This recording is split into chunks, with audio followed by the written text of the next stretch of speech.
তো ফাইনালি কিছু কাজের জন্য আমাদেরকে আজকে সাইদাপুর বাজার আসতে হলো। আসসালামু আলাইকুম guys, welcome to my new blog. ঘুম থেকে তো ভোর ভোরই উঠেছিলাম, আর ভোর ভোরই একটা কাজ ছিল, মানে গেলাম আর থাটটা পরিষ্কার করতে হবে আজকে, কারণ 1 মাস থেকে আমার নিনজা থাটটা গোসল করে না। আর অত কিছু না বকে পানির ছিটা মারতে লাগলাম। আর আজকে কিন্তু একে ভালোভাবে পরিষ্কার করতে হবে, কারণ বিকেল বেলায় আবার শ্বশুর বাড়ি যেতে হবে। তাই একটু জাপানি স্বাদ দিয়ে দিলাম, কারণ শ্বশুর বাড়ি বলে কথা।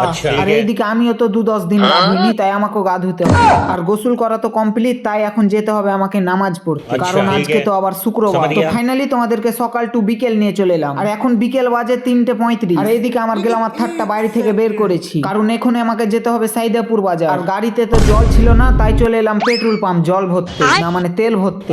তো ফাইনালি পেট্রোল পাম্পে তেল ভরে এখন চলে এলাম আমরা সাইদাপুর বাজারের ভেতরে, কারণ এখানে কিছু কেনাকাটা করার আছে। আর সাইদাপুর এসেছি তার কারণ পাস্তা আনতে, আর তাই আমি পাস্তা আর একটা ক্যাপসিকাম নিয়ে নিলাম। আর এই যে একটা বন্ধু, মানে ও আরো বাজার করতে গেছে। ফাইনালি আমাদের বাজার টাজার করা কমপ্লিট, তো এখন যাচ্ছি বাড়ি। তো গাইস আজকের ব্লগটা এতটাই ছিল, দেখা হচ্ছে নেক্সট ব্লগে।